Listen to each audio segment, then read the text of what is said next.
জামালপুরে মধ্যরাতে বিএনপি কার্যালয় ও হাসপাতালে অস্ত্রধারীদের হামলা ভাঙচুর।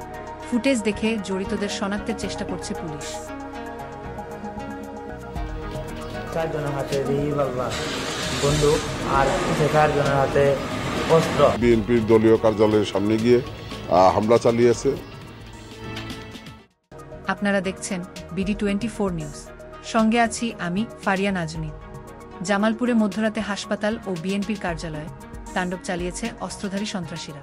প্রকাশ্য অস্ত্রের মহড়াও দেখিয়েছে তারা। মারধরের শিকার কয়জন, কী কারণে হামলা এবং কারা জড়িত তা জানা যায়নি। পুলিশ বলছে ফুটেজ দেখে এরই মধ্যে একজনকে শনাক্ত করা হয়েছে। বৃহস্পতিবার মধ্যরাত জামালপুর শহরে MA রশিদ হাসপাতালের সামনে একে একে দাঁড়ায় কয়েকটি মোটরসাইকেল, আসে একটি মাইক্রোবাসও। গাড়ি ভরে থাকা সবার হাতে দেশি অস্ত্র, প্রকাশ্যে দেখায় অস্ত্রের মহড়া। এরপর হামলা ভাঙচুর চালানো হয় হাসপাতালটিতে, মারধর করা হয় কয়েকজন কর্মচারীকে।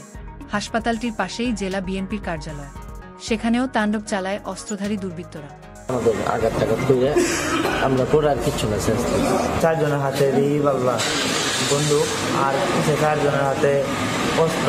সিকিউরিটি গার্ড যে ডেস্ক আছে তাদেরকে পিস্তল ধরেছে, তাদের সাথে থ্রেট দিয়েছে তাদেরকে এবং গ্লাস ভাঙচুর করেছে। বিএনপির দলীয় কার্যালয়ের সামনে গিয়ে সেখানেও অস্ত্র প্রদর্শন করেছে, দলীয় কার্যালয়ে হামলা চালিয়েছে।